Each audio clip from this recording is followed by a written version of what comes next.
존경하는 재판관 여러분, 그리고 사랑하는 국민 여러분, 작년 12월 3일 비상계엄을 선포한 후 84일이 지났습니다. 제 삶에서 가장 힘든 날들이었지만 감사와 성찰의 시간이기도 했습니다. 저 자신을 돌아보면서 그동안 국민들께 과분한 사랑을 받아왔다는 생각이 들었습니다. 감사한 마음이 들면서도 국민께서 일하라고 맡겨주신 시간에 제 일을 하지 못하고 있는 현실이 송구스럽고 가슴 아팠습니다. 한편으로 많은 국민들께서 여전히 믿어주고 계신 모습에 무거운 책임감도 느꼈습니다. 국민 여러분께 죄송하고 감사하다는 말씀 먼저 드리고 싶습니다. 제가 비상계엄을 선포하고 몇 시간 후 해제했을 때 많은 분들께서 이해를 못하셨습니다. 지금도 어리둥절해 하시는 분들이 있을 겁니다. 계엄이라는 단어에서 연상되는 과거의 부정적 기억도 있을 것입니다. 거대 야당과 내란 공작 세력들은 이런 트라우마를 악용하여 국민을 선동하고 있습니다. 그러나 12.3 비상계엄은 과거의 계엄과는 완전히 다른 것입니다. 무력으로 국민을 억압하는 계엄이 아니라 계엄의 형식을 빌린 대국민 호소입니다. 12.3 비상계엄 선포는 이 나라가 지금 망국적 위기 상황에 처해 있음을 선언하는 것이고, 주권자인 국민들께서 상황을 직시하고 이를 극복하는 데 함께 나서달라는 절박한 호소입니다. 무엇보다 저 자신 윤석열 개인을 위한 선택은 결코 아니었다는 사실을 분명히 말씀드립니다. 저는 이미 권력의 정점인 대통령 자리에 있습니다. 대통령에게 가장 편하고 쉬운 길은 힘든 일을 굳이 버리지 않고 사회 여러 세력과 잘 타협하고 모든 사람들에게 듣기 좋은 말을 하면서 임기 5년을 안온하게 보내는 것입니다. 일하겠다는 욕심을 버리면 치열하게 싸울 일도 없고 어려운 선택을 할 일도 없어집니다. 저 개인의 삶만 생각한다면 정치적 반대 세력의 거센 공격을 받을 수 있는 이런 비상계엄을 선택할 이유가 전혀 없습니다. 저는 비상계엄을 결심했을 때 제게 많은 어려움이 닥칠 것을 당연히 예감했습니다. 거대 야당은 제가 독재를 하고 집권 연장을 위해 비상계엄을 했다고 주장합니다. 내란죄를 씌우려는 공작 프레임입니다. 정말 그런 생각이었다면 고작 280명의 실무장도 하지 않은 병력만 투입하도록 했겠습니까? 주말이 아닌 평일에 계엄 선포를 하고 계엄을 선포한 후에 병력을 이동시키도록 했겠습니까? 심판정 증거조사에서 드러난 사실에 의하면 그나마 계엄 해제 요구 결의 이전에 국회에 들어간 병력은 106명에 불과하고 본관에 들어간 병력은 15명입니다. 15명이 유리창을 깨고 들어간 이유도 자신들의 근무 위치가 본관인데 입구를 시민들이 막고 있어서 충돌을 피하기 위해 불 꺼진 창문을 찾아 들어간 것입니다. 또한 국회의 해제 요구 결의가 이루어진 이후에 즉시 모든 병력을 철수했습니다. 투입된 분의 병력이 워낙 소수이다 보니 국회 외곽 경비와 질서 유지는 경찰에 요청했습니다. 경찰은 인근 전장년 집회 대응 경력 300명을 국회 외곽에 보냈습니다. 부상당한 군인들은 있었지만 일반 시민들은 단 한 명의 피해도 없었습니다. 처음부터 저는 국방장관에게 이번 비상계엄의 목적이 대국민 호소용임을 분명히 밝혔습니다. 또한 국회의 계엄 해제 요구가 신속히 뒤따를 것이므로 계엄 상태가 오래가지 않을 것이라고 했습니다. 하지만 그런 내용을 사전에 군 지휘관들에게 그대로 알릴 수는 없었습니다. 그래서 최소한의 병력을 실무장하지 않은 상태로 투입함으로써 군의 임무를 경비와 질서 유지로 확실하게 제한한 것입니다. 많은 병력이 무장 상태로 투입되면 아무리 조심하고 자제하라고 해도 군중과 충돌하기 쉽습니다. 그런 일이 발생하지 않도록 원천 차단한 것이고 실제 결과도 예상대로였습니다. 제가 소수의 병력, 비무장, 경험 있는 장병 이 세 가지를 장관에게 명확히 지시한 이유입니다. 그런데도 거대 야당은 이것을 내란이라고 주장하고 있습니다. 병력 투입 시간이 불과 2시간도 안 되는데 2시간짜리 내란이라는 것이 있습니까? 방송으로 전 세계, 전 국민에게 시작한다고 알리고 국회가 그만두라 한다고 바로 병력을 철수하고 그만두는 그런 내란을 보셨습니까? 대통령이 국회를 장악하고 내란을 일으키려 했다는 주장은 어떻게든 대통령을 끌어내리기 위한 선동 공작입니다. 대통령의 법적 권한인 계엄 선포에 따라 계엄 사무를 하고 질서 유지 업무를 담당한 공직자들이 이러한 내란몰이 공작에 의해 지금 고초를 겪고 있는 모습을 보고 있으면 가슴이 찢어지는 것 같습니다. 이분들이 대통령의 장기 독재를 위해 일을 했겠습니까? 대한민국의 현실에서 이러한 장기 독재를 상상도 할 수 없다는 사실을 잘 아는 사람들이고 이미 자기 분야에서 최고의 위치에 올라 더 바랄 것도 없는 분들입니다. 이분들은 대통령의 법적 권한 행사에 따라 맡은 바 직무를 수행한 것뿐입니다. 헌법재판관 여러분, 그리고 국민 여러분, 대통령의 자리에서 많은 정보를 가지고 국정을 살피다 보면 남들에게는 보이지 않는 것들, 겉으로는 잘 드러나지 않는 문제점들이 많이 보이게 됩니다. 당장은 괜찮아 보여도 얼마 뒤면 큰 위기로 닥칠 일들이 대통령의 시야에는 바로 들어옵니다. 서서히 끓는 솥 안의 개구리처럼 눈앞의 현실을 깨닫지 못한 채 벼랑 끝으로 가고 있는 이 나라의 현실이 보였습니다. 언제 위기가 아닌 때가 있었냐고 하는 분도 있을 겁니다. 그렇지만 그동안의 위기가 돌발 현안 수준이었다면 지금은 국가 존립의 위기, 총체적 시스템의 위기라는 점에서 차원이 완전히 다릅니다. 미국 트럼프 대통령은 취임 첫날 국가 비상사태를 선포하고 군을 투입했습니다. 미국이 국가 비상사태인가에 대한 판단은 다를 수 있습니다. 하지만 불법 체류자와 마약 카르텔 등 당면한 위기에 맞서 국민들을 지키기 위한 대통령의 결단임은 분명해 보입니다. 그렇다면 지금 우리나라의 현실은 어떻습니까? 국가 비상사태가 아니라고 단언할 수 있습니까? 북한을 비롯한 외부 주권 침탈 세력들과 우리 사회 내부의 반국가 세력이 연계하여 국가 안보와 계속성을 심각하게 위협하고 있습니다.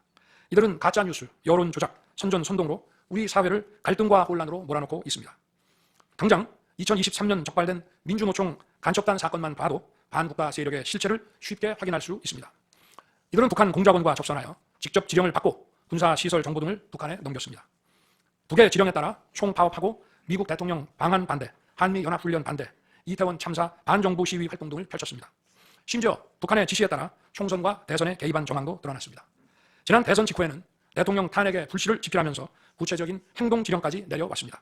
실제로 대통령 당선인이 취임하기도 전인 2022년 3월 26일 윤석열 선제 탄핵 집회가 열렸고, 그때부터 2024년 12월 초까지 무려 178회의 대통령 퇴진 탄핵 집회가 열렸습니다. 이 집회에는 민노총 산하 건설노조, 언론노조 등이 참여했고 거대 야당 의원들도 발언대에 올랐습니다.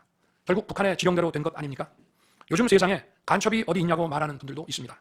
하지만 간첩은 없어진 것이 아니라 대한민국의 자유민주주의를 무너뜨리는 체제 전복 활동으로 더욱 진화한 것입니다. 그런데 이러한 간첩 활동을 막는 우리 사회의 방어막은 오히려 약해지고 곳곳에 구멍이 난 상태입니다. 지난 민주당 정권의 입법 강행으로 2024년 1월부터 국정원의 대공수사권이 박탈됐습니다. 간첩단 사건은 노하우가 축적된 기관에서 장기간 치밀하게 수사를 해야 합니다. 그런데 제대로 준비할 시간도 없이 전문성과 경험이 부족한 경찰에 대공수사권이 넘어가 버렸습니다. 간첩이 활개치는 환경이 만들어진 것입니다. 게다가 애써 잡아도 재판이 장기간 방치되는 상황까지 발생하고 있습니다. 현재 재판이 진행 중인 간첩 사건이 민노총 간첩단, 창원 간첩단, 청주 간첩단, 제주 간첩단 등 4건이나 됩니다. 그런데 청주 간첩단 사건은 1심 판결까지 29개월이 넘게 걸렸고 민노총 간첩단 사건도 1심 판결에 1년 6개월이 걸렸습니다. 이들은 구속기간 만료 후 석방되어 1심 판결로 법정 구속이 될 때까지 버젓이 활보하고 다녔습니다. 현재 창원 간첩단 사건은 2년 가까이 재판이 중단되어 있고 제주 간첩단 사건도 1년 10개월째 재판이 파행 중입니다. 모두 석방된 상태입니다. 간첩을 잡지도 못하고 잡아도 제대로 처벌도 못하는데 이런 상황이 과연 정상입니까? 그런데도 거대 야당은 민노총을 옹호하기 바쁘고 국정원 대공수사권 박탈에 이어 국가보안법 폐지까지 주장하고 있습니다. 경찰의 대공수사에 쓰이는 특활비마저 전액 삭감해서 영원으로 만들었습니다. 한마디로 간첩을 잡지 말라는 것입니다. 작년에는 중국인들이 드론을 띄워 우리 군사기지, 국정원, 국제공항과 국내 미군 군사시설을 촬영하다 연이어 적발되었습니다. 이들을 간첩죄로 처벌하기 위해서는 법률을 개정해야 하는데 거대 야당이 완강히 거부하고 있습니다. 국가 핵심 기술을 유출하는 산업 스파이도 최근 급증하고 있습니다. 반도체, 디스플레이 등 기술 유출 피해가 수십조 원에 달하는데 그 3분의 2가 중국으로 유출됩니다. 중국은 사진 한 장만 잘못 찍어도 우리 국민을 마음대로 구금하는 강력한 반간첩법을 시행하고 있는데 거대 야당은 산업 스파이를 막기 위한 간첩죄 법률 개정조차 가로막고 있습니다. 또한 거대 야당은 방산 물자를 수출할 때 국회 동의를 받도록 하는 방위사업법 개정안을 당론으로 추진하고 있습니다. 방산 비밀 자료를 국회에 제출해야 하고 거대 야당이 반대하면 방산 물자도 수출할 수 없게 됩니다. 국회에 제출된 방산 비밀 자료들이 제대로 보안 유지가 되며 적대 세력에 넘어가지 않는다고 누가 보장할 수 있겠습니까? 방산 기밀 자료가 이렇게 유출되면 상대국에서 우리 방산 물자를 수입하겠습니까? 북한, 중국, 러시아가 원치 않는 자유세계 방산 수출을 하지 말라는 말과 같습니다. 방산 수출은 단순히 돈을 버는 것만이 아닙니다. 수출 상대국과 전략적 연대를 강화하고 더 나아가 자유세계 많은 국가들과 국방 협력을 이뤄서 우리의 안보를 튼튼하게 하는 것입니다. 이러한 방산 수출을 권장하기는커녕 이렇게 방해하는 것이 결국 누구에게 도움되는 것입니까? 거대 야당은 우리 국방력을 약화시키고 군을 무력화하는 데도 앞장서고 있습니다. 여러분이 다 아시는 바와 같이 북한은 우크라이나에 많은 병력을 파병하여 러시아와 군사 밀착을 시도하고 있습니다. 우리에게 매우 심각한 안보 위협입니다. 그런데도 이를 살피기 위해 참관단을 보내려 하자 거대 야당은 당시 신원식 국방장관 탄핵까지 겁박하며 결사적으로 이를 막았습니다. 심지어 거대 야당은 우크라이나 참관단 파견, 대북 확성기와 오물풍선 대응 검토 등 군의 정당한 안보 활동까지 외환죄라고 우기고 있습니다. 국가와 국민의 안전을 지키려는 대통령을 전쟁광이라고 비난하고 북핵 위협에 대응하는 한미일 합동훈련을 극단적 친일 행위라고 매도했습니다. 1차 대통령 탄핵 소추안에는 북중러를 적대시하는 것이 탄핵 사유라고 명기했습니다. 190석에 달하는 무소불위의 거대 야당이 우리나라와 우리 국민 편이 아니라 북중러의 편에 서 있는 것입니다. 이러한 상황이 국가 위기 상황이 아니면 뭐란 말입니까? 이뿐이 아닙니다. 거대 야당은 핵심 국방 예산을 삭감하여 우리 군을 무력화하려 하고 있습니다. 거대 야당은 전체 예산 가운데 겨우 0.65%만 깎았을 뿐이라고 주장합니다. 그러나 그 0.65%가 어디냐가 중요한 것입니다. 마치 사람의 두 눈을 빼놓고 몸 전체에서 겨우 눈알 2개 뺐다고 말하는 것과 같은 얘기입니다. 거대 야당이 삭감한 국방 예산은 우리 군의 눈알과 같은 예산입니다. 북한 핵과 미사일 기지를 선제 타격하는 키일체인의 핵심인 정찰 자산 예산을 대폭 삭감했습니다. 핵심 전력인 지휘정찰사업 예산을 2024년 대비 4,852억 원 감액했고 전술 데이터링크 시스템 성능 개량 사업은 무려 78%를 삭감했습니다. 우리 국민을 향해 날아오는 미사일을 요격하는 KAMD, 즉 한국형 미사일 방어체계 구축도 예산 삭감으로 개발이 중단될 위기입니다. 장거리 함대공 유도탄 사업을 위해 예산 119억 5,900만 원을 책정했지만 96%를 삭감하고 5억 원만 남겼습니다. 정밀 유도포탄 연구 개발 사업은 84%를 삭감했습니다. 아무리 주먹이 세도 앞이 보이지 않으면 싸울 수 없듯이 감시 정찰 자산이 없으면 아무리 좋은 무기도 무용지물입니다. 게다가 최근 북한의 드론 공격이 큰 위협으로 대두되고 있습니다. 드론 방어 예산 100억 원 가운데 무려 99억 5,400만 원을 깎아서 사업을 아예 중단시켜버렸습니다. 도대체 누구의 지시를 받아서 이렇게 핵심 예산만 딱딱 골라 삭감했는지 저도 궁금할 지경입니다. 게다가 지난 민주당 정권은 국군 방첩사령부의 수사 요원을 2분의 1가량 대폭 감축하여 군과 방산에 대한 정보 활동과 방첩 활동에 심각한 타격을 줬습니다. 또 과거 간첩 사건과 연루된 인물을 국정원의 주요 핵심 간부로 발령내서 국정원이 방첩기관인지 정보 유출기관인지 모를 조직으로 방치하기도 했습니다. 지난 정부 시절 이런 일을 주도한 인물들이 여전히 거대 야당의 핵심 세력으로서 우리의 안보를 흔들고 있습니다.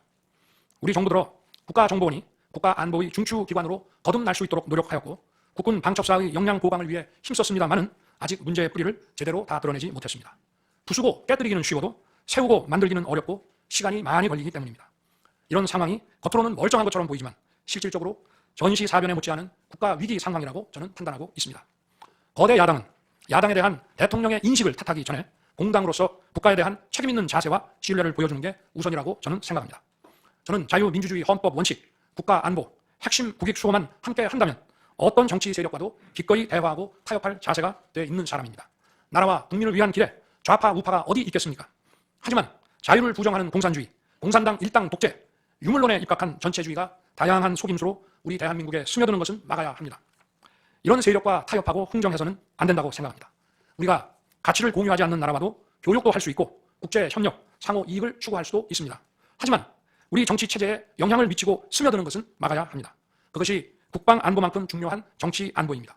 바로 우리의 자유민주주의를 지키는 길입니다. 자유민주주의 국가의 공당이라면 이런 세력을 옹호하고 이런 세력과 손잡는 일은 절대 해서는 안 되는 것입니다. 재판관 여러분, 그리고 국민 여러분, 거대 야당은 제가 취임하기도 전부터 대통령 선제 탄핵을 주장했고 줄탄핵, 입법 폭주, 예산 폭거로 정부의 기능을 마비시켜 왔습니다. 거대 야당은 이러한 폭주까지도 국회의 정당한 권한 행사라고 방변합니다. 그러나 국회의 헌법적 권한은 국민을 위해 쓰라고 부여된 것입니다. 자신들의 정치적 목적을 위해 정부 기능을 마비시키는데 그 권한을 악용한다면 이는 헌정 질서를 붕괴시키는 국헌 문란의 다름 아닙니다.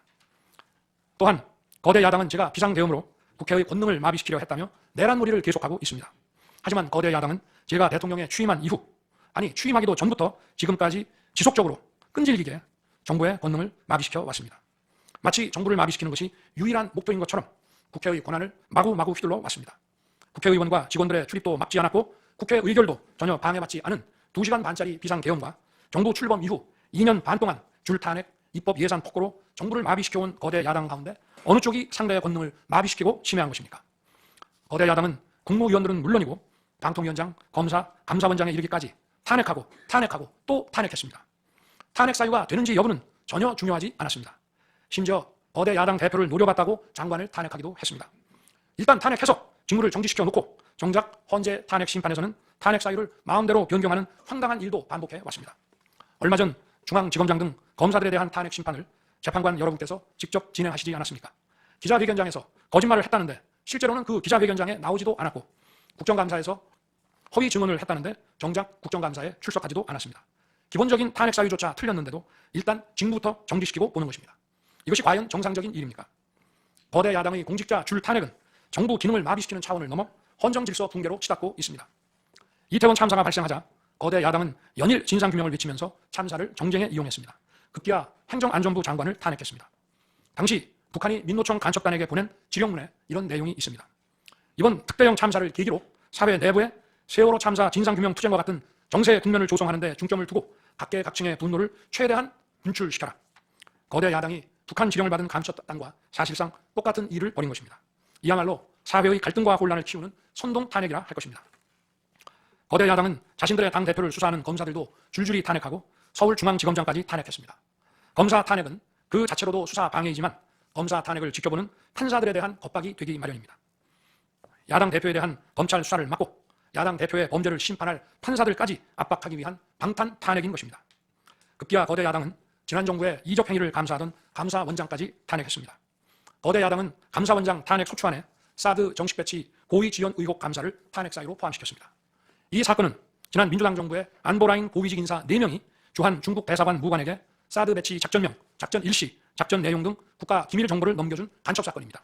감사원은 이를 적발하고 검찰에 수사 의뢰하는 등 감사 조치를 진행하였는데 이것이 탄핵 사유라는 것입니다. 자신들의 간첩 행위를 무마하기 위한 이적 탄핵이 아닐 수 없습니다. 헌법기관인 감사원장에 대한 무차별 탄핵은 그 자체로도 심각한 헌법 파괴 행위이지만 이적 행위까지 탄핵으로 덮는 것을 보며 이야말로 자유민주주의를 무너뜨리는 망국적 위기 상황이라고 판단한 것입니다. 또 한편 정부 각 부처들은 국민의 세금으로 엄청난 규모의 예산을 사용 집행하고 있습니다. 수많은 산하 기관도 거느리고 있습니다. 그런데 이런 부처의 수장들을 탄핵 소추로 직무정지시켜 그 부처의 기능을 마비시키거나 심각하게 저해한다면 기회 비용과 재정적 측면에서도 국가와 국민에 얼마나 막대한 경제적 피해를 입히는 것이 되겠습니까? 거대 야당은 공직자를 무차별 탄핵 소추하고 소추인단 변호사 비용도 국민 세금으로 사용하고 있습니다. 그렇지만 억울하게 탄핵 소추된 공직자들은 직무가 정지된 상황에서 자기 개인 자금으로 변호사 비용까지 조달해야 합니다. 정부 공직자들은 거대 야당의 이러한 폭거에 한없이 위축될 수밖에 없습니다.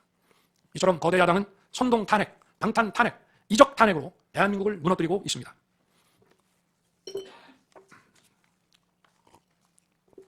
우리나라 선거 가운데 대통령 선거가 기간도 가장 길고 국민적 관심도 가장 큽니다. 그만큼 직선 대통령의 민주적 정당성은 다른 선출직 공직자에 비해 그 무게가 다릅니다. 과거 우리나라 민주화 운동은 한마디로 대통령 직선제 확보였다고 해도 과언이 아닙니다. 그런데 거대 야당은 대선이 끝나자마자 동조 세력과 연대하여 아직 취임도 하지 않은 대통령 당선인을 상대로 선제 탄핵과 퇴진 운동을 벌이기 시작했고 지난 2년 반 동안 오로지 대통령 끌어내리기를 목표로 정부 공직자 줄탄핵 그리고 입법과 예산 폭거를 계속해 왔습니다. 헌법이 정한 정당한 견제와 균형이 아니라 민주적 정당성의 상징인 직선 대통령 끌어내리기 공작을 그야말로 쉼없이 해온 것입니다. 이것이 국헌문란이 아니면 도대체 어떤 것이 국헌문란 행위이겠습니까? 뿐만 아니라 거대 야당의 이런 지속적 국헌문란 행위는 국가 정체성과 대외 관계에 있어서 자유민주주의 헌법 정신과 동떨어진 인식에 기반하고 있다고 저는 생각합니다. 따라서 직선 대통령을 끌어내리기 위한 줄탄핵, 입법 예산 폭거는 어느 면으로 보나 자유민주주의 헌정질서 파괴에 목표로 하고 있다고 하겠습니다. 흔히들 대통령 중심제 권력 구조를 가지고 제왕적 대통령제라고 합니다. 그러나 지금 우리나라는 제왕적 대통령이 아니라 제왕적 거대 야당의 시대입니다. 그리고 제왕적 거대 야당의 폭주가, 그 독재가 대한민국의 존립 위기를 불러오고 있습니다. 개헌 이후 벌어진 일들만 보아도 모두 잘 알 수 있지 않겠습니까? 제가 정말 제왕적 대통령이라면 공수처, 경찰, 검찰이 앞다퉈서 저를 수사하겠다고 나서고 내란죄 수사권도 없는 공수처가 영장 쇼핑, 공문서 위조까지 해가면서 저를 체포할 수 있겠습니까? 저 역시도 수사 업무에 26년간 종사한 사람이지만 이렇게 여러 수사 기관들이 무차별적으로 한 사건에 달려드는 꼴은 본 적이 없습니다.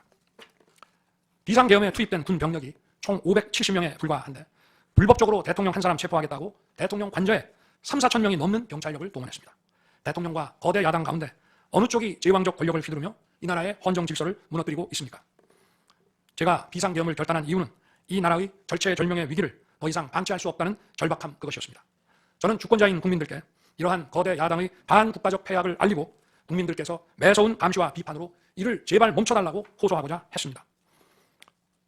국정마비와 자유민주주의 붕괴를 막고 국가 기능을 정상화하기 위해 절박한 심정으로 계엄을 선포한 것입니다.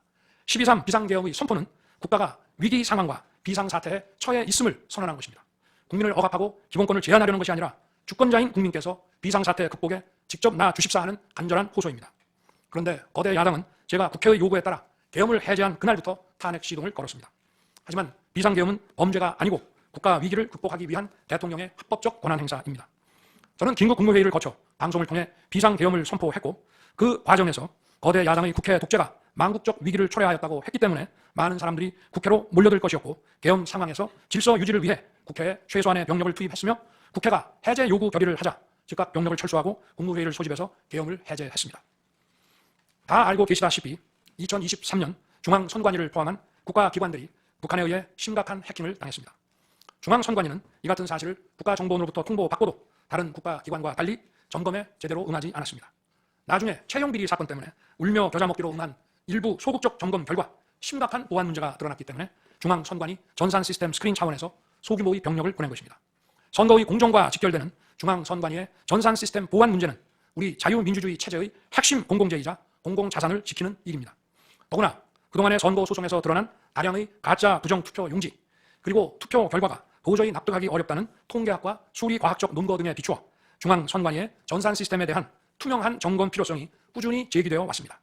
이런 조치들의 어떤 부분이 내란이고 범죄라는 것인지 도대체 이해할 수가 없습니다. 비상계엄이라는 것 자체가 불법이라면 계엄법은 왜 있으며 합동참모본부의 계엄과는 왜 존재하겠습니까? 재판관 여러분, 그리고 국민 여러분, 저는 2021년 6월 29일 처음으로 정치 참여를 선언했습니다. 대통령이라는 자리가 영광의 길이 아니라 형극의 길이라는 사실은 이미 잘 알고 있었습니다. 또 대통령직을 아주 가까이에서 지켜보신 어떤 분은 우리나라 대통령직은 저주의 길이라면서 만류하시기도 했습니다. 그러나 자유민주주의라는 헌정 질서가 무너지고 있는 상황에서 나라를 지키고 싶어 정치를 시작했습니다. 그때 정치 참여를 선언하면서 국민께 드린 약속이 있습니다.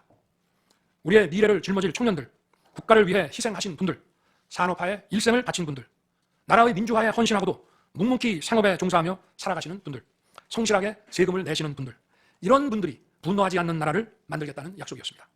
그리고 청년들이 마음껏 뛰는 역동적인 나라, 창의와 자유가 넘치는 혁신의 나라, 약자가 기죽지 않은 따뜻한 나라, 국제사회와 가치를 공유하고 책임을 다하는 나라를 만들겠다고 국민께 약속드렸습니다. 거대 의석과 이권 카르텔이 나라의 주인 노릇을 하는데 맞서 국민들에게 빼앗긴 주권을 되찾아 드리겠다고 약속했습니다. 그날 이후 지금까지 단 한순간도 이 약속을 잊은 적이 없습니다. 국민의 선택을 받아 대통령이 된 후 이 약속을 지키기 위해 쉼없이 노력하고 또 노력했습니다. 무엇 하나 쉬운 일이 없었습니다. 글로벌 복합 위기로 인한 대외 환경의 어려움이 계속됐습니다. 지난 민주당 정부의 잘못된 소주성 정책과 부동산 정책은 우리 경제와 민생의 문제를 풀어가는데 계속 발목을 잡았습니다. 하지만 어떤 문제라도 노력하면 풀어낼 수 있다고 믿었고 실제로 우리 기업, 우리 국민과 함께 뛰면서 하나하나 문제를 해결할 수 있었습니다. 기쁘고 보람 있는 일도 많았고 부족하고 아쉬운 일도 있었습니다. 무엇보다 국가 안보와 국민 안전을 지키는 제복 입은 공직자에 대한 처우 개선 추진이 보람된 일이었습니다. 지난 민주당 정권은 반일 선동에만 열을 올렸지만 우리 정부에서는 1인당 GDP가 일본을 앞질렀고 우리 인구의 2배 반이 넘는 경제 강국 일본과 수출액 차이가 작년에는 불과 수십억 불 규모로 좁혀졌습니다. 20년 전에 비해 100분의 1, 지난 민주당 정부에 비해 수십분의 1로 줄어든 것입니다. 또 작년에 30번이나 열었던 전국 순회 민생 토론의 기억이 많이 납니다. 국민의 어려움을 직접 듣고 많은 일을 현장에서 해결해 드리면서 국민과 같이 웃기도 했고 같이 울기도 했습니다. 수도권, 영남, 호남, 충청, 강원, 제주까지 전국 모든 지역을 다니면서 지역 발전 방안을 함께 고민했습니다. 우리 국민들께서 전국 어디에 사시든 공정한 기회를 누리며 행복하게 살 수 있도록 만들어서 진정한 국민 통합을 이루고 싶었습니다. 다시 그렇게 일할 기회가 있을까 마음이 아립니다. 1박 4일에 살인적 일정으로 미국에 가서 한미일 캠프 데이비드 선언을 발표했을 때는 보람이 컸고 정말 마음이 든든했습니다. 방산 수출에 물꼬를 트고 팀 코리아가 체코 원전 건설 사업의 우선 협상 대상자로 선정됐을 때에는 어린아이같이 기뻤습니다. 아쉬웠던 순간도 떠오릅니다. 기업과 국민들에게 꼭 필요한 법안들은 하염없이 뒤로 밀어놓고 거부권을 행사할 수밖에 없는 위헌적 법안, 핵심 국익에 반하는 법안들이 야당 단독으로 국회에서 일사천리 통과될 때에는 답답했습니다. 국방, 치안, 민생을 위해 꼭 필요한 아킬레스건 예산들이 삭감됐을 때에는 막막했습니다. 지금 저는 잠시 멈춰서 있지만 많은 국민들, 특히 우리 청년들이 지금 대한민국이 처한 상황을 직시하고 스스로 주권을 되찾고 나라를 지키기 위해 나서고 있습니다. 비상계엄의 목적이 망국적 위기 상황을 알리고 헌법 제정 권력인 주권자들께서 나서주시기를 호소하는 것이었는데 이것만으로도 비상계엄의 목적이 상당 부분 이루어졌다고 생각하게 됩니다. 저의 진심을 이해해 주시는 우리 국민과 청년들에게 진심으로 감사 말씀을 드리고 싶습니다. 제가 직무에 복귀하게 되면 나중에 또다시 계엄을 선포할 것이라는 터무니없는 얘기도 있습니다. 계엄의 형식을 빌린 대국민 호소로 이미 많은 국민과 청년들께서 나라의 상황을 직시하고 나라 지키기에 나서고 계신데 그런 일을 또 할 이유가 있겠습니까? 결코 그런 일은 없을 것입니다. 헌법재판관 여러분, 그동안 심판정에서 다뤄진 쟁점들 가운데 두 가지에 대해서만 간략히 말씀드리겠습니다. 세세한 사실관계를 언급하기보다 상식선에서 간단히 말씀드리겠습니다. 우선 제가 국회의원을 체포하거나 본회의장에서 끌어내라고 했다는 것입니다. 정말 터무니없는 얘기입니다. 상식적으로 이렇게 해서 도대체 뭘 어떻게 하겠습니까? 의원들을 체포하고 끌어내서 계엄 해제를 늦추거나 막는다 한들 방송으로 온 국민과 전 세계가 지켜보고 있는데 그 다음에 뭘 어떻게 하겠습니까? 계엄 당일 국회의장의 발언대로 국회는 어디서든 본회의를 열어 계엄 해제를 의결할 수 있습니다. 영화나 소설에 나오기도 하지만 현실적으로 이런 일을 하려면 군으로 국가를 완전히 장악하는 계획과 정치 프로그램을 미리 가지고 있어야 합니다. 그런데 실제 상황이 어떻습니까? 계엄 사무를 담당할 주요 지휘관들이 계엄 직전에 어디에 있었는지 이 심판정에서 다 드러났습니다. 장관 재가를 받아 지방 휴가를 가거나 부부 동반 만찬, 간부 만찬 회식을 하다가 대통령의 계엄 선포 직후에야 국방장관으로부터 업무 지시를 받았습니다. 준비된 치밀한 작전 계획이나 지침이 없었기 때문에 혼선과 허술함도 있었습니다. 국방장관이나 지휘관들이나 경험이 풍부한 군사 전문가들인데 이들이 왜 이랬겠습니까? 12.3 계엄 선포는 계엄의 형식을 빌린 대국민 호소이고 과거 계엄과는 다른 것이었기 때문입니다. 이미 민주주의를 수십 년 경험하고 몸에 밴 우리 50만 군이 임기 5년 단임 대통령의 사병 노릇을 할 리가 있습니까? 제가 비상계엄을 선포한 이유는 오로지 주권자인 국민들에게 국회의 망국적 독재로 나라가 위기에 빠졌으니 이를 직시하고 감시와 비판의 견제를 직접 해달라는 것이었습니다. 공화국의 대의제 위기에 헌법 제정 권력인 주권자가 직접 나서야 한다는 호소였습니다. 의원을 체포하거나 끌어내라고 했다는 주장은 국회에 280명의 질서유지 병력만 계비간 상태에서 앞뒤가 맞지 않는 얘기입니다. 국회가 비어있는 주말도 아니고 회기 중인 평일에 이런 병력으로 터무니없는 얘기입니다. 의원만 300명이고 직원들과 보좌진을 합치면 몇천 명이 넘습니다. TV 생중계를 보더라도 계엄 선포 후 얼마 지나지 않아 이미 국회 마당과 본관에는 수천 명의 국회 관계자와 민간인들이 들어갔습니다. 실제로 계엄 선포 후 1시간 30분이 지나서야 질서유지 군 병력이 도착했고 경내에 진입한 병력이 106명, 그중에서 본관에 들어간 병력이 겨우 15명인데 이런 극소수 병력을 가지고 국회의원을 체포하고 끌어낸다는 것이 말이 되겠습니까? 게다가 의결 정족수가 차지 않았으니 본회의장에 들어가서 의원들을 끌어내라고 했다는데 의결 정족수가 차지 않았으면 더 못 들어가게 막아야지 끌어낸다는 것도 상식에 맞지 않는 얘기입니다. 본관에 진입한 군인들은 본회의장이 어디에 있는지도 몰랐다고 합니다. 무엇 하나 말이 되지 않습니다. 단 한 사람도 끌려나오거나 체포된 일이 없었으며 군인이 민간인들에게 폭행당한 일은 있어도 민간인을 폭행하거나 위해를 가한 일은 한 건도 없었습니다. 실제로 일어나지도 않았고 일어날 수도 없는 불가능한 일에 대해 이런 주장을 하는 것은 지난번에도 말씀드렸지만 그야말로 호수 위에 비친 달빛을 건져내려는 것과 같은 허황된 것입니다. 거대 야당은 대통령의 헌법상 권한에 기해 선포된 계엄을 불법 내란으로 둔갑시켜 탄핵 소추를 성공시켰습니다. 그리고는 헌재 심판에서는 탄핵사유에서 내란을 삭제했습니다. 그야말로 초유의 사기 탄핵이 아닐 수 없습니다. 내란이냐 아니냐는 긴 시간의 복잡한 심리를 통해 가려지는 게 아닙니다. 내란이냐 아니냐는 판례에서 보듯이 실제 일어난 일과 진행된 과정에서 드러난 결과로 누구나 쉽게 바로 알 수 있어야 내란이 되는 것입니다. 거대 야당과 소추단이 헌재 심판 대상에서 내란을 삭제한 이유는 심판의 심리 시간을 단축시키려는 것이 아니라 내란의 실체가 없기 때문입니다. 더구나 12.3 계엄은 발령부터 해제까지 역사상 가장 빨리 종결된 계엄입니다. 그러다 보니 계엄사령부 조직도 구성되지 못했고 예하 수사본부 조직도 전혀 만들어지지 못한 채 그냥 계엄이 종료됐습니다. 비상계엄 국무회의에 대해 간단히 말씀드리겠습니다. 계엄 당일 국무회의는 국무회의로 보기 어렵다는 주장이 있습니다. 그런데 국무회의를 할 것이 아니었다면 도대체 12월 3일 밤에 국무위원들이 대통령실에 온 이유를 오히려 제가 묻고 싶습니다. 국무회의가 아니라 간담회 정도였다는 주장도 있습니다만 그날이 간담회를 할 상황은 아닙니다.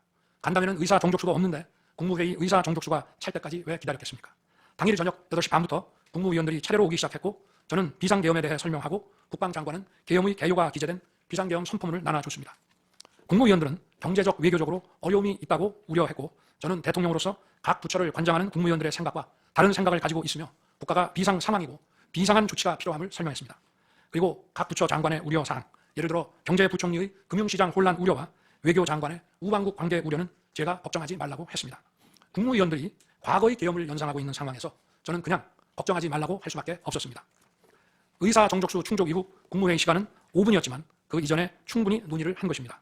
다음날 새벽 해제 국무회의는 소요 시간이 단 1분이었습니다. 실제 정례 주례 국무회의 경우에도 모두와 마무리 발언 등을 하고 많은 안건을 다루기 때문에 1시간가량 걸리지만 개별 안건의 심의 시간은 극히 짧습니다. 또한 비상계엄을 위한 국무회의를 정례 주례 국무회의처럼 하기는 어렵습니다. 보안 유지가 중요하고 그렇게 해야 혼란도 줄이고 질서유지 병력도 최소화할 수 있기 때문입니다. 이상민 전 행안부 장관은 지난 심판정에서 그동안 국무회의를 100여 차례 참석했지만 이번 국무회의처럼 실질적으로 열띤 토론이나 의사 전달이 있었던 것은 처음이라고 했습니다.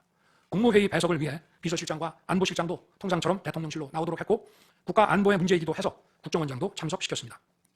1993년 8월 13일 김영삼 대통령께서 긴급 재정경제명령으로 금융실명제를 발표했을 때도 국무위원들은 소집 직전까지 발표한다는 사실 자체를 몰랐고 국무회의록도 사후에 작성됐습니다. 그때 상황은 이인재 당시 노동부 장관께서 이미 공개적으로 설명한 바 있습니다. 그러나 아무도 이를 두고 국무회의가 없었다고 하지 않았고 당시 헌법재판소는 긴급명령 발동을 모두 합헌이라고 결정했습니다. 그 밖에 여러 쟁점들에 대해서는 변호인단의 변론으로 가름하겠습니다. 재판관 여러분, 그리고 국민 여러분, 저는 언젠가 해야 하고 누군가 해야 하는 일이라면 지금 제가 하겠다는 마음으로 대통령직을 수행해 왔습니다. 그래서 임기 전반부 동안 역대 정부들이 표를 잃을까 봐 하지 못했던 교육, 노동, 연금의 3대 개혁을 중심으로 국정개혁 과제를 과감하게 추진했습니다. 30년 동안 지지부진했던 유보 통합의 첫걸음을 떼었고 늘봄 학교와 융복합 고등교육 그리고 지역산업과의 연계 강화를 위한 과감한 권한 이전 등 교육개혁의 기틀을 마련했습니다. 노사 법치의 틀을 새롭게 세우고 4차 산업혁명 시대에 적응하기 위한 노동 유연화와 노동 보호의 개혁 물꼬도 텄습니다. 국가적 난제였던 연금 개혁도 역대 정부 최초로 방대한 수리 분석과 심층 여론조사를 진행하였고 수용성이 높은 방안을 만들어 국회에 제출했습니다. 대통령 임기 초반에는 국민과 유권자에게 선거 때 약속한 공약과 국정과제의 실천, 또 민생에 영향이 큰 사회개혁의 추진이 우선이기 때문에 이러한 스케줄에 맞춰 일해 온 것입니다. 어느 정권이나 임기 초기에는 선거 공약과 국정과제 이행이 우선이므로 정치개혁에는 신경 쓸 여력이 없습니다. 그러다가 전직 대통령들의 5년 임기가 금방 다 지나갔고 변화된 시대에 맞지 않는 87 체제가 여전히 유지되고 있습니다. 정치가 국민을 불편하게 만들고 나라의 발전을 가로막고 있습니다. 또 국가의 미래를 결정하는 일에 미래의 주역인 청년들이 참여할 수 있도록 정치와 행정의 문턱이 더 낮춰져야 합니다. 제가 직무에 복귀하게 된다면 먼저 87 체제를 우리 몸에 맞추고 미래 세대에게 제대로 된 나라를 물려주기 위한 개헌과 정치개혁의 추진에 후반부를 집중하려고 합니다. 저는 이미 대통령직을 시작할 때부터 임기 중반 이후에는 개헌과 선거제 등 정치개혁을 추진하겠다는 계획을 가지고 있었습니다. 현직 대통령의 희생과 결단 없이는 개헌과 정치개혁을 할 수 없습니다. 그래서 내가 이것을 해내자고 생각했던 것입니다. 저는 여러 전직 대통령들이 후보 시절 공약하고도 이행하지 못한 청와대 국민 방안도 당선 직후 즉시 추진하고 이행한 바 있습니다. 자녀 임기에 연연하지 않고 개헌과 정치개혁을 마지막 사명으로 생각하여 87 체제 개선에 최선을 다하고 싶습니다. 개헌과 정치개혁 과정에서 국민 통합을 이루는 데도 노력을 다할 것입니다. 결국 국민 통합은 헌법과 헌법 가치를 통해 이루어지는 만큼 개헌과 정치개혁이 올바르게 추진된다면 그 과정에서 갈라지고 분열된 국민들이 통합될 것이라고 믿습니다. 그렇게 되면 현행 헌법상 자녀 임기에 연연해야 할 이유가 없고 오히려 제게는 크나큰 영광이라고 생각합니다. 그리고 국정 업무에 대해서는 급변하는 국제 정세와 글로벌 복합 위기 상황을 감안하여 대통령은 대외 관계에 치중하고 국내 문제는 총리에게 대폭 위임할 생각입니다. 우리 경제는 다른 어느 나라보다 대외 의존도가 높습니다. 특히 미 트럼프 행정부 출범 이후 국제 질서의 급변과 글로벌 경제 안보의 불확실성에 크게 영향을 받을 수밖에 없습니다.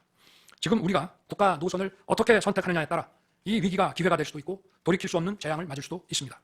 글로벌 중추 외교 기조로 역대 가장 강력한 한미 동맹을 구축하고 한미일 협력을 이끌어낸 경험으로 대외 관계에서 국익을 지키는 일에 매진하고 싶습니다. 임기 전반기에도 지방시다위원회와 국민통합위원회를 통해 지역별, 세대별, 계층별 통합을 위해 노력해왔지만 앞으로도 국민을 하나로 묶고 국가 전체 시너지를 울리는 국민통합에 더욱 노력할 것입니다. 존경하는 헌법재판관 여러분, 먼저 촉박한 일정의 탄핵 심판이었지만 충실한 심리에 애써주신 재판관님들께 깊이 감사드립니다. 이번 심리는 내란 탄핵으로 소추한 후 심판 대상에서 내란을 삭제한 소추단 측이 제시한 쟁점 위주로 이루어지게 됐습니다. 그러다 보니 제가 12.3 비상계엄을 선포한 이유와 그 불가피성에 대해서는 충분히 설명드릴 기회가 부족했다고 생각합니다. 서면으로 성실하게 관련 자료를 제출하였으니 대통령으로서 고뇌의 결단을 한 이유를 깊이 생각해 주시기 바랍니다. 또 많은 국가 기밀 정보를 다루는 대통령으로서 재판관님들께 모두 설명드릴 수 없는 부분에까지 재판관님들의 지혜와 해안이 미칠 것이라 믿습니다. 다시 한번 재판관님들의 노고에 감사드립니다. 그리고 사랑하는 대한민국 국민 여러분, 국가와 국민을 위한 계엄이었지만 그 과정에서 소중한 국민 여러분께 혼란과 불편을 끼쳐드린 점 진심으로 죄송스럽게 생각합니다. 저의 부속 과정에서 벌어진 일들로 어려운 상황에 처한 청년들도 있습니다. 옳고 그름에 앞서서 너무나 마음이 아프고 미안합니다. 정말 미안한 생각을 가지고 있습니다. 저는 대통령에 출마할 때 나라를 위해 목숨을 바치겠다고 결심했습니다. 지난 12.3 계엄과 탄핵 소추 이후 엄동설안에 저를 지키겠다고 거리로 나선 국민들을 보았습니다. 저를 비판하고 질책하는 국민들의 목소리도 들었습니다. 서로 다른 주장을 하고 있지만 모두 대한민국을 사랑하는 마음이라고 생각합니다. 부족한 저를 지금까지 믿어주시고 응원을 보내주고 계신 국민 여러분께 진심으로 감사드립니다. 저의 잘못을 꾸짖는 국민의 질책도 가슴에 깊이 새기겠습니다. 그리고 이 모든 과정이 새로운 대한민국으로 도약하는 디딤돌이 될 수 있도록 최선을 다하겠습니다. 감사합니다.